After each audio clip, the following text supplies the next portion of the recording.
Well, thank you very much, and welcome to Broadway Buzz. My name is Joe Gary. I hope everyone in the room is over 90 years old, because otherwise I'm going to send you away. This show is absolutely apocryphal. It is sacrilegious. It is outrageous to the nth degree. It gives new definition to crude and rude. But beyond that, it is the funniest show, certainly of the season in Broadway, and one of the greatest musical comedies ever.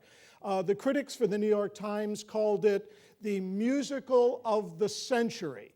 And I tell you, it's going to take a lot to top it. It's one of those rare shows that has absolute extremes. It can offend you in a way that you may never have been offended. It can delight you in a way that you can't imagine. And you're going to find yourself laughing hysterically basically every 10 seconds. It's an enormously amazing show that functions on absolutely every level. The music is first class. The lyrics, well, as my grandmother used to say when I was little, I was very naughty, and every time I saw my Victorian grandmother, I would do this stream of obscenities. And she'd say, "You speak like a drunken sailor."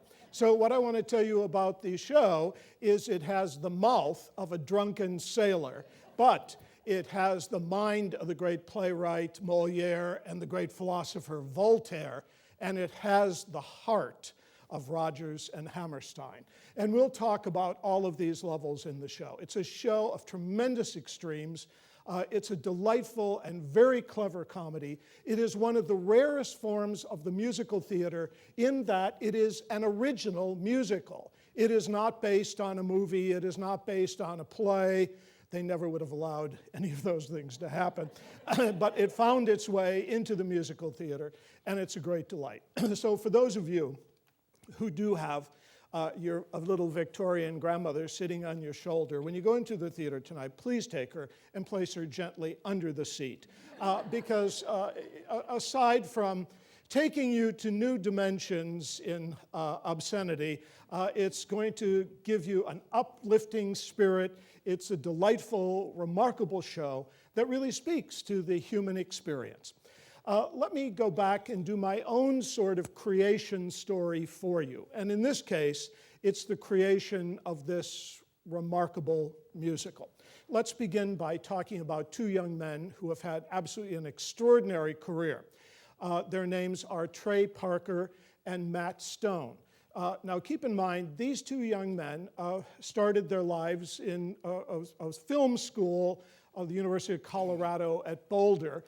They both had been musicians. They both had a very strong love of music. They both had had other interests. Trey Parker was going to major in Japanese, and Matt was going to major in mathematics. But when they got together in film school, they realized that they were kindred spirits, and they have maintained a creative partnership for 18 years that has been absolutely extraordinary. So as young men, just let me give you a tiny profile. Trey Stevens started his career by sort of being a character out of Glee. He loved everything about the musical theater, memorized every musical, was a pianist, was the head of the choral group, performed in high school musicals, and he had this profound love of the musical theater that he was finally able to manifest in Book of Mormon.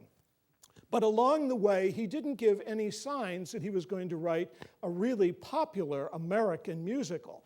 Keep in mind, as a young boy, when he was in the 6th grade, he told his teachers that he had a wonderful idea for a little skit, and would he be allowed to entertain at a school assembly? And so everyone said, "That's very lovely. What do you have in mind?" And he said, "It's a day at the dentist." So everyone thought, well, this will be a good way to get young people unafraid of the dentist. There was more gore and more blood on the stage. His parents were called, and everyone sort of shook their heads and said, "What will become of this boy?"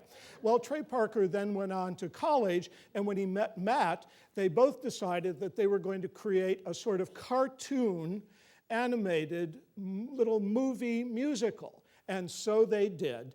and it was called Cannibal the Musical. So you can understand that their point of view and their subject matter isn't quite the ordinary mainstream form of entertainment. They are not the Neil Simons of their day, I guarantee you.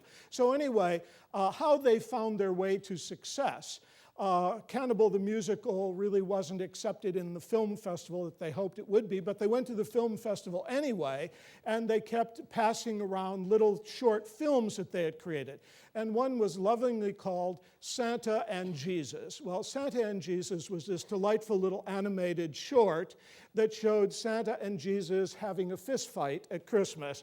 So it drew attention, however, and so they went to Hollywood and slept on couches of friends who had trying to make their way also in film. And lo and behold, they met an agent who found their work very apocryphal, very outrageous, very off-center. Keep in mind, they had created these wonderful little sort of cutout cartoons. This was not like Disney. Don't think of Disney animation. These are little two-dimensional cartoons with perfectly painted little backgrounds of a little village, etc., and these four little boys who are in the 4th grade being naughty. And if you didn't listen to the soundtrack, you would think it was a perfectly delightful children's story. And then you listen to the language and you realize it really isn't. And in fact, people were complaining, say, what will happen ultimately when their show is successful? What would happen if children watched it? And he said, well, the creator said it would be child abuse. It's not meant for children, it's meant for adults. So anyway, here are these young boys with a very outrageous sense of humor, a very offbeat sense of humor, picking absolutely outrageous ideas for comic development, and then creating them in the world of cartoons. So anyway, an agent in Los Angeles said, look, I don't really have anything for you, but I'll give you a couple of $1,000 if you create a 5-minute Christmas video for me, and sort of use the idea of Jesus versus Santa, and you have those wonderful little young kids in it, put them in it and see what you come up with. So they created a 5-minute video that was called The Spirit of Christmas. It was so outrageous, it was so apocryphal, that it was the hit. I mean, they sent it around to all of the agents in Los Angeles, then all of the agents in New York got to see it, then all of the agents in London got to see it, and everyone found this enormously funny. So these two young boys, right out of school, no real credentials, aside from playing in the high school musicals, are suddenly asked to do a 13-week series for Comedy Central. And so, you know, you think of a young person being conservative, making conservative ideas so that the show would be a big hit. Let me just tell you, they took these little cartoon characters, these 4 outrageous, foul-mouthed little boys, and they created a series of stories. Their first episode dealt with 4th graders dealing with anal probes. So now, I ask you, what more can I tell you about this? And their topics go on like this for 16 years. Now, keep in mind, their show became so popular that on Wednesday nights on college campuses, you never see a respectable co-ed anywhere except in front of the television set watching the next outrageous series of South Park. So their little show took off in an incredible way. But all along the way, because of their love of music, they kept inserting songs and writing songs for their cartoons. So after 2 years, their work was first premiered in 1997. It is now in its 17th season, and it's scheduled to run until 2016.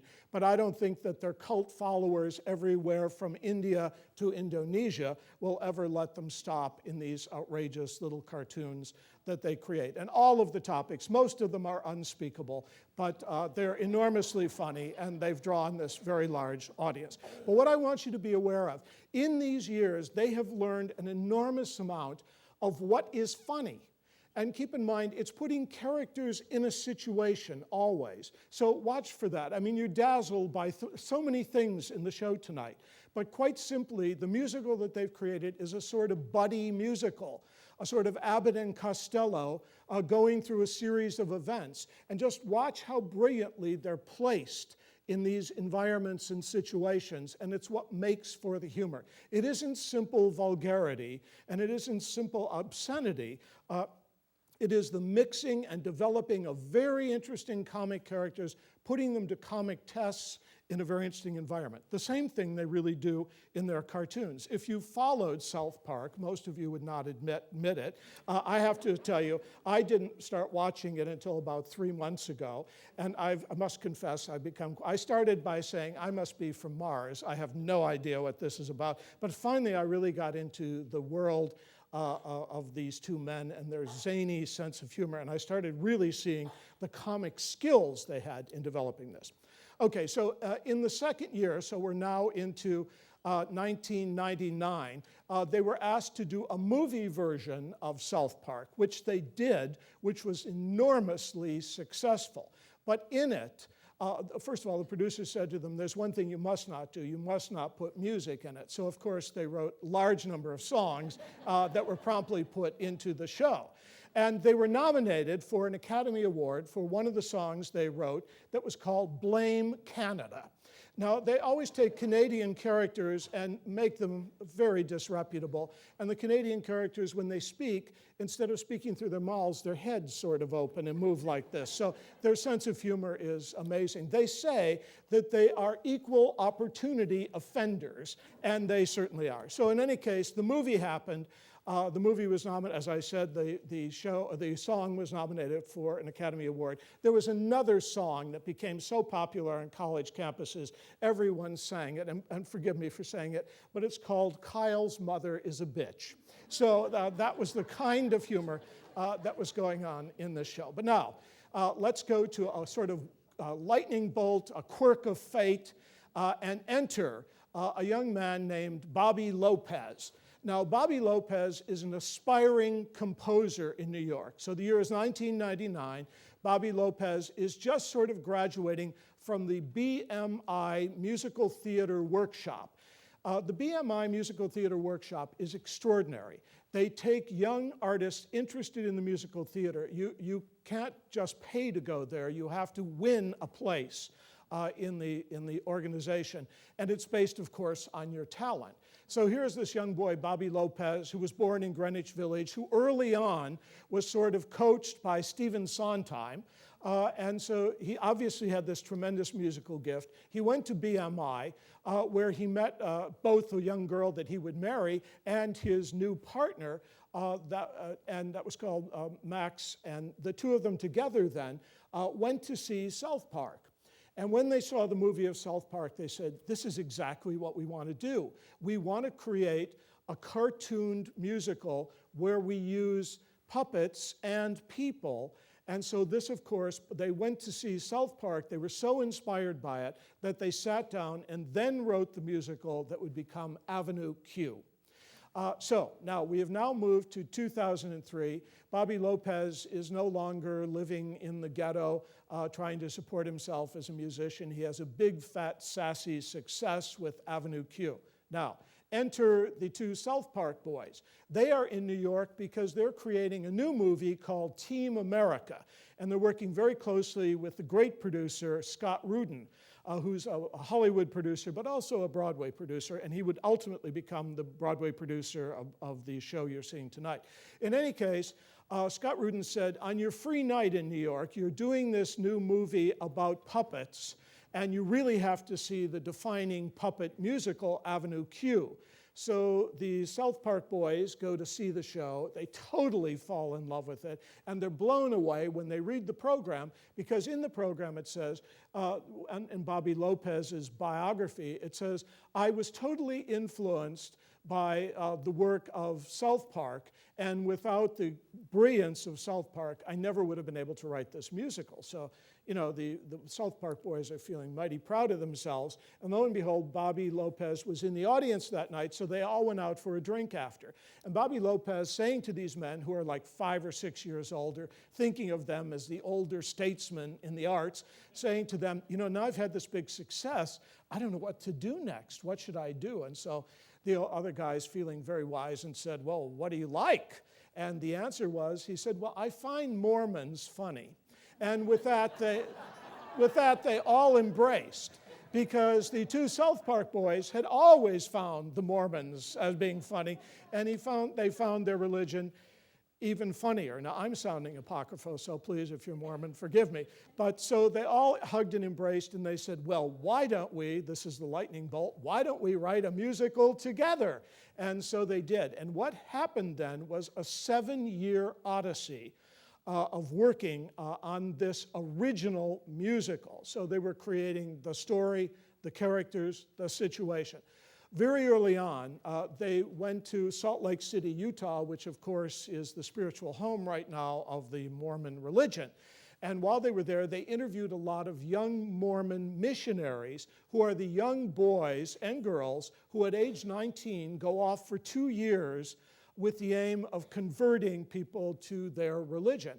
And the Mormons take this very seriously. Keep in mind, the Mormon religion is one of the fastest growing religions in the world.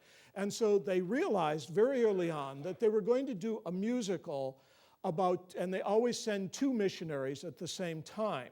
And they're never allowed to be separated in the 2 years that they're doing this. And so they decided they would do a musical based on 2 young 19-year-old boys going to, and then they decided, why not send them to Uganda? And so that would be the basis then of the idea of the musical that they were going to create. Now, Bobby Lopez said at the beginning, he thought of it as sort of the Music Man, or he renamed it the Music Mormon. On the other hand, the 2 South Park boys saw it more like A Bug's Life.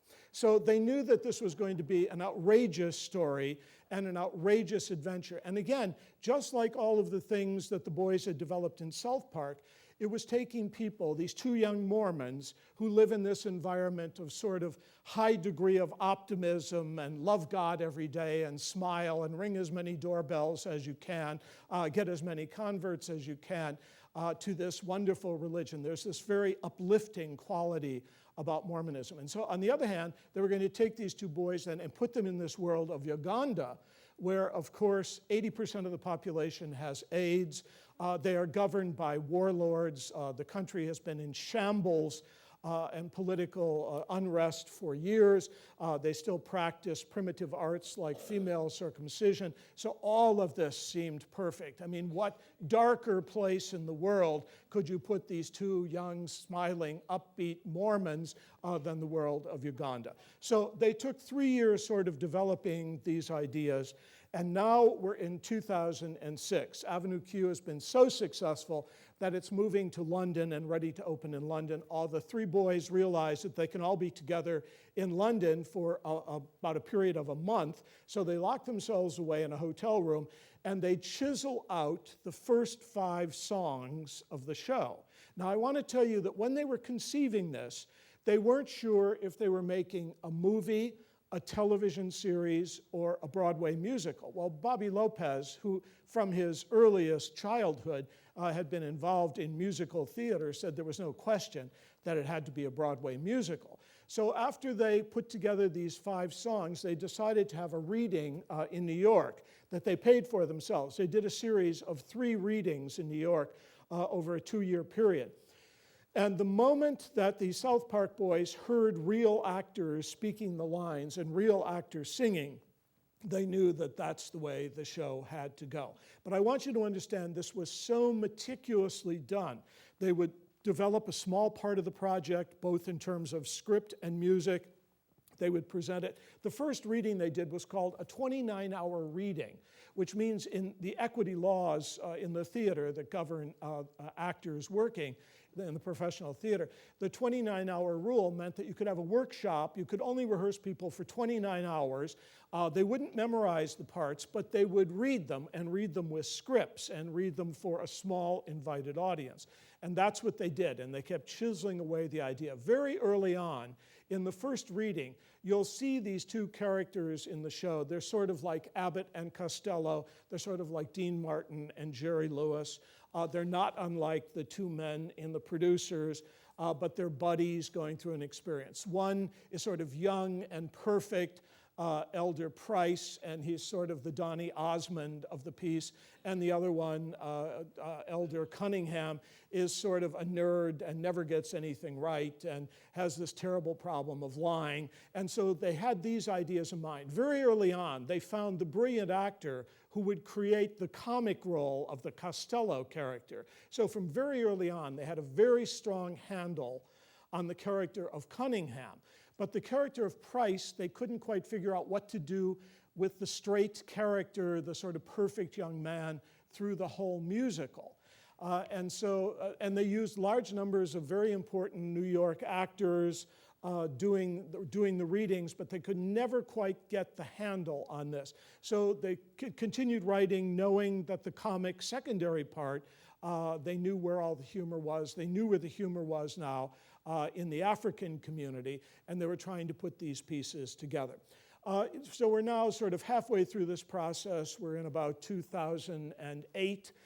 And they finally decide to go to a religious celebration that happens in Palmyra, New York, that honors the birthing of the Mormon religion. And so just quickly, I don't want to, they tell the story of Mormonism perfectly, and I don't in any way want to spoil it for you. But I do want you to know that it was a religion that was founded in America in the late 1820s. Keep in mind, there was a great surge of new religions.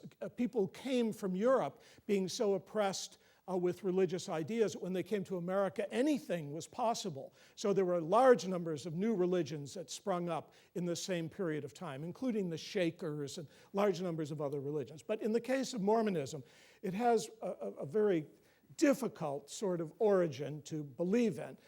There is this young farmer named Joseph Smith who is visited by an angel. He's told to dig up gold plates that were placed there by Jesus.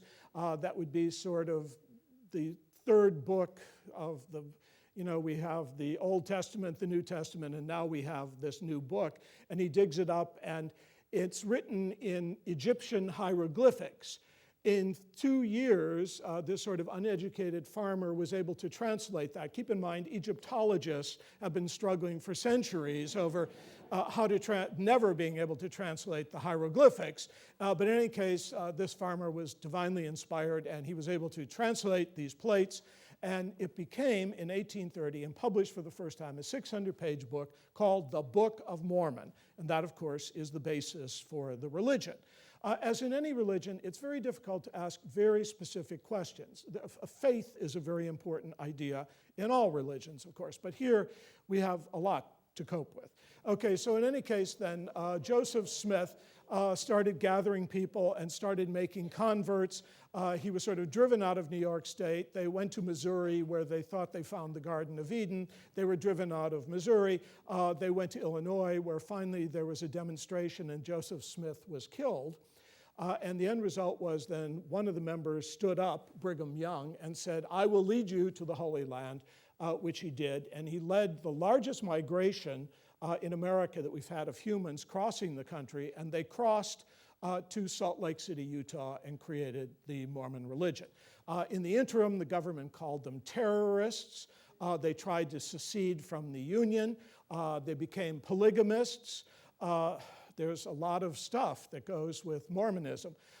And aside from that, probably the most insightful thing you're going to learn about the religion when you watch the show tonight is what Mormon underwear it looks like. So it's going to be very hard to look at Mitt Romney ever again without thinking of, I'm not being political, forgive me. So, but in any case. All right, so here we are. So this is the religion. They're focusing on this. They go to Palmyra, New York, where they see this event. Every July it happens. And about 35,000 Mormons gather in Palmyra, New York, which is where the sacred plates were found. And they do this pageant where 700 people appear on a 10-tiered stage, and they reenact the birthing of the Mormon religion. So lo and behold, these boys who are writing this sassy musical are not going to give that up. And so watch the prologue of Act 1 and the prologue of Act 2, and you will see this religious pageant redeveloped for you. Unfortunately, Jesus, in the version that you're going to see, looks more like Cheryl Teague. At least he went to the same hairdresser that she did. So in any case, it's an outrageous comic manifestation of a religious idea. Okay, I'm getting in very thin ice here. Okay, so the end result is they now have the show pretty much together. They find the right actor to play Elder Price, a perfect young man with a big winning smile and an even bigger voice. And the end result is they're able to put together this incredible show. Scott Rudin, their producer, is very savvy. And at this point he says, I really think you need assistance. And so he introduced the new co-director and choreographer, Casey Nicholaw. And Casey Nicholaw had this incredible background. He choreographed Spamalot, and he directed and choreographed The Drowsy Chaperone. So you see all of these people who are involved in this show have been involved in sort of outrageous fringe shows, and they all came together with their comic genius to create this show. Now, when you watch the show, Casey Nicholaw's inspiration, now keep in mind, being a co-director is very difficult. I mean, one of the boys from South Park, Trey Parker, is the co-director, but he's busy rewriting the show. Casey Nicholaw is a co-director, and he's busy choreographing the show. And it happened that this collaboration worked brilliantly. Casey Nicholaw's inspiration for the choreography is sort of like a Disney theme park. And so, I mean, it's perfect. These young Mormon boys who are smiling and lovely in their white shirts are doing all these sort of sassy, flashy, cheesy dances that are part of the theme park entertainments at Disney World. But they're done so brilliantly and with such comic insight that the show takes off. The one other thing I want you to remember, I call this show is really a testament to the Broadway musical.